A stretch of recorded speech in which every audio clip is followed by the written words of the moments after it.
Okay, everyone, I trust that you just watched the intro video where I showed you throwing things at Gus, so I'm just going to jump right in. So what we're going to be talking about in this first video lecture is just a short introduction about Robert Louis Stevenson. So we'll just talk about that real quick. So Robert Louis Stevenson, I'm just going to write R for Robert, Louis, so it's not Lewis like Lewis and Clark, this is Louis as in Louis. So Robert Louis Stevenson. He was born in 1850, November. I don't remember the day. And he died in 1894. He actually died in Samoa in the South Pacific. The reason why he died in Samoa in the South Pacific was not just because he had a sense of adventure, but because Robert Louis Stevenson contracted tuberculosis, which is a horrible disease of the lungs. I've actually been thinking about Robert Louis Stevenson a great deal lately, precisely because the coronavirus also affects the lungs, and so I've been thinking about him all the more. If you didn't know this, if you are worried about having any kind of respiratory illness, one thing that really helps dealing with inflammation is just drinking warm liquids. And one of the things that Robert Louis Stevenson did, they knew to do this back then, is to go to a warmer climate. He went to the South Pacific, in fact, in order to get to a warmer climate and in order to help his own respiration. The reason why I bring this up about Robert Louis Stevenson and respiration and warm air and whatnot is, with tuberculosis in the 19th century, that's the 1800s if you didn't remember, who didn't get tuberculosis? It was so common. It was another pandemic, just like coronavirus is. But one of the interesting things is during his journey, Robert Louis Stevenson actually went to the United States, to Hawaii, as a matter of fact. He'd been to the mainland US earlier. And he went there because he was hoping to meet someone by the name of Damien Molokai, Father Damien of Molokai, who, by the way, is now a Catholic saint. And in wanting to see Father Damien of Molokai, he actually died 8 days before Robert Louis Stevenson arrived. And in that, he met a lot of the people whom Father Damien had served. The island that Robert Louis Stevenson went to was actually a leper colony. It was an island where they literally would throw lepers on the island and then leave. Father Damien, who was a Jesuit, he had volunteered to go there and spend his rest of his life on that island ministering to the lepers there, and eventually contracted leprosy himself and died of it. This has led to one of the most interesting myths about Robert Louis Stevenson. You see, one of the people whom that Robert Louis Stevenson went to visit was a Reverend Doctor, so he had a doctor in divinity, Reverend Doctor Charles McEwen Hyde. Charles McEwen Hyde. Now, I want to say once again, that Robert Louis Stevenson was a Presbyterian. He was not a Roman Catholic. But what he did when he was talking with the Reverend Dr. Hyde is he found out a little bit about the good Reverend Doctor's opinion, him being another Presbyterian, of Father Molokai, of Father Damien Molokai. And he ended up, he read some letters that the good Reverend Doctor had written that were scathing, that were intense, harsh, heavy-handed criticisms of Father Damien.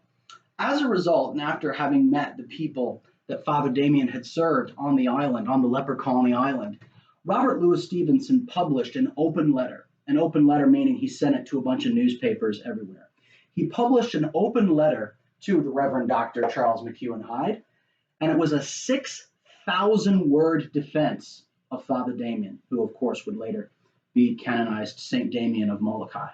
And in it, he basically calls Dr. Hyde a terrible Christian for being very snobbish and high-handed about how dare that Catholic priest get his hands dirty, work directly with those lepers and help the poor. Because of this, because of his scathing criticism of the Reverend Dr. Charles McEwen Hyde, there has been a literary myth, and I wanted to start out by debunking this myth in studying The Strange Case of Dr. Jekyll and Mr. Hyde.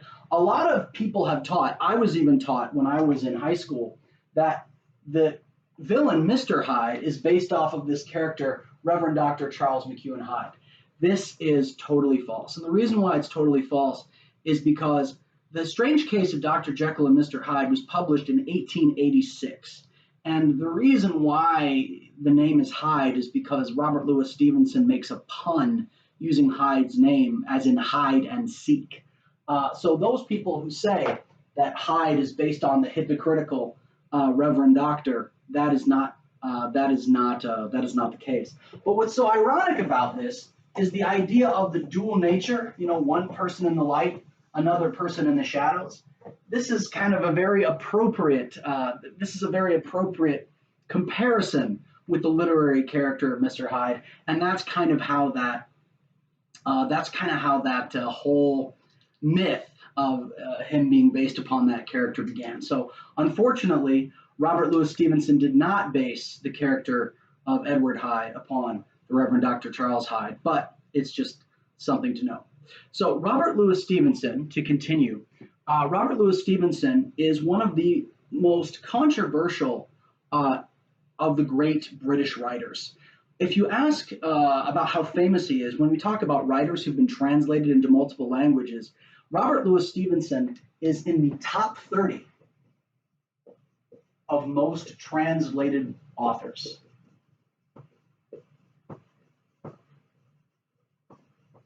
If you want to ask me who the top 10 are, I don't know, but I can tell you that being in the top 30 is a really, really, really impressive feat. But the interesting thing is in spite of the fact that he's top 30 and translated, for much of the 20th century, and even up through the 70s, Robert Louis Stevenson, by many literary critics, was not taken very seriously. In fact, he was often kind of reduced to just being someone who wrote a number of bestsellers, but not someone of any literary significance. A good person who might be like a contemporary comparison would be maybe somebody like John Grisham, who's written a lot of bestsellers. A lot of people like and read his books. But right now, literary critics just don't give John Grisham a lot of credit. But Robert Louis Stevenson began to have a resurgence in the 70s and 80s, and people began to take his writing a lot more seriously. Robert Louis Stevenson is famous mostly for the following works. His most famous work is probably Treasure Island, which features the character Long John Silver. So if you ever wondered how that restaurant got its name. Also, the current show on Starz, I believe it is. I don't know, guys. I don't watch TV. It's called Black Sails, and that's actually a precursor to the show Treasure Island, or precursor to the book Treasure Island. Also famous in Robert Louis Stevenson is called The Child's Garden of Verses. This is a book of poetry for children. And also, he wrote another very famous novel called Kidnapped. Okay?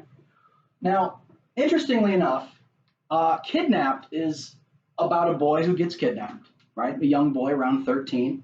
Treasure Island is, again, another boy about, 12, 13-year-old Jim Hawkins is the main character, Dr. Jekyll and Mr. Hyde.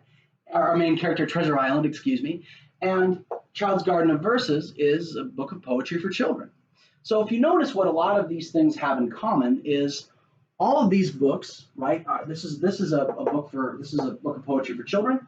This is a book that was widely read by children because Jim Hawkins is about 12, 13. Kidnapped is another book about a lad who gets kidnapped. He was considered a children's author by a lot of people. And because of that, because he was largely considered a children's author, a lot of critics just didn't want to take him seriously. But the interesting thing about that is if you've ever read Kidnapped, I actually found it boring. It is definitely not a book that's very entertaining for children. It's a book about a boy, but it has a lot of very adult themes. And it's actually the same is also true with Treasure Island. Even though it's a very, very entertaining book, it's not really a book about, it's not really a children's book, even though children can get a lot out of it. But the most influential book, and the book that has really kept Robert Louis Stevenson in the minds of critics and literary scholars, is maybe not his most famous work. His most famous work is probably Treasure Island, but his most studied and his most important work is The Strange Case of Dr. Jekyll and Mr. Hyde. One of the things about this word Jekyll and Hyde, it's one of those words that I just absolutely cannot spell most of the time. I can tell you that I have miswritten this word, Jekyll. It's actually spelled JekYll, but I almost always accidentally spell it Jeykyll. I don't know why. I have to remember the state of Kentucky, right, KY, in order to not make this misspelling. But anyway, The Strange Case of Dr. Jekyll and Mr. Hyde is the book that definitely had the most critical success. And it actually kind of bothered Robert Louis Stevenson that he enjoyed so much contemporary success about this book, because he thought that because a lot of people loved it, he felt that they were actually missing some of the scathing criticisms that he intended in the book. It was not a book that he meant to entertain people. It was a book that he wanted to upset people, to get them thinking. In that case, you could actually compare Jekyll and Hyde to maybe an early version of a kind of literature similar to Lord of the Flies, right?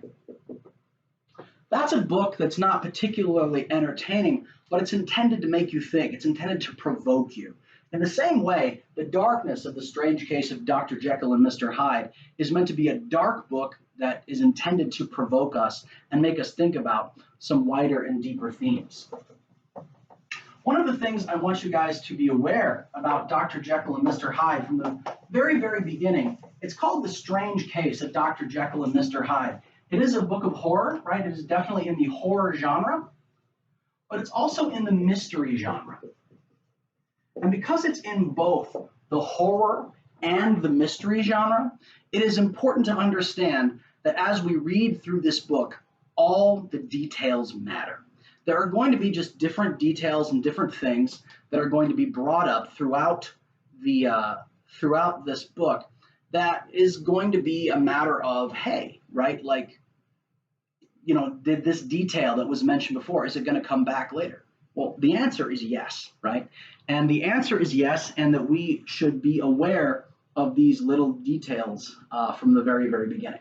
So now that I've given you this kind of intro into Robert Louis Stevenson, let me ask you a few questions. So first of all, right, who can tell me, right, what is Robert Louis Stevenson's most famous work?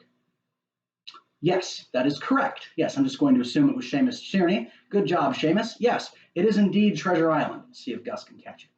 Not even close. Okay, so yes, and what else? What was the famous poetry book of Robert Louis Stevenson? Who's going to raise their hand next? You know what? I'm going to guess Miss Klein. Miss Klein, what is the most famous book of poetry by Robert Louis Stevenson? That is correct. A Child's Garden of Verses. Very good. Just off the rim. Okay, so, all right, we've got that down. All right, let's keep going. Let's try again. Why was Dr. Robert Louis Stevenson traveling in the South Pacific and traveling in the tropics? What was his reason for doing so? Let me see. We'll switch to Sixth Hour for a moment. Who's raising their hand? I'm guessing Miss Ritter. Miss Ritter, why is Robert Louis Stevenson traveling? Okay, yes, he has tuberculosis, the blood cough. Not even close. Okay, so, right, I'm 0 for 3 right now. So, all of these things are interesting to know. And who was Robert Louis Stevenson defending in his famous open letter against the Reverend Charles Hyde? Who is he defending? All right, since this is like a saint question, I'm going to think Grace has the answer. What do you think, Miss Krebs? That is correct. Father Damien of Molokai. Just off the rim. Okay, so still now 0 for 4. So all of these things are interesting about Robert Louis Stevenson. So before we're going to move on, I know my timer is going to go off and tell me that I've been going at this now for about 14 minutes. So it's going to tell me, right, that I'm going to need to cut this video in order to make the next one, because as you know, YouTube has a 15-minute limit. One more question before we move on. The next question is, what is the name of the first section? They're not given numerical chapters. What is the name of this first section of Dr. Jekyll and Mr. Hyde? Let me call upon someone who normally does not speak in class. Katie Alcaraz, you never open your mouth. What is the name of the first chapter? Yes, correct. It is The Story of the Door. Get in this time. Not even close. Okay, I'm going to end the video here, but there's another one coming right after this one.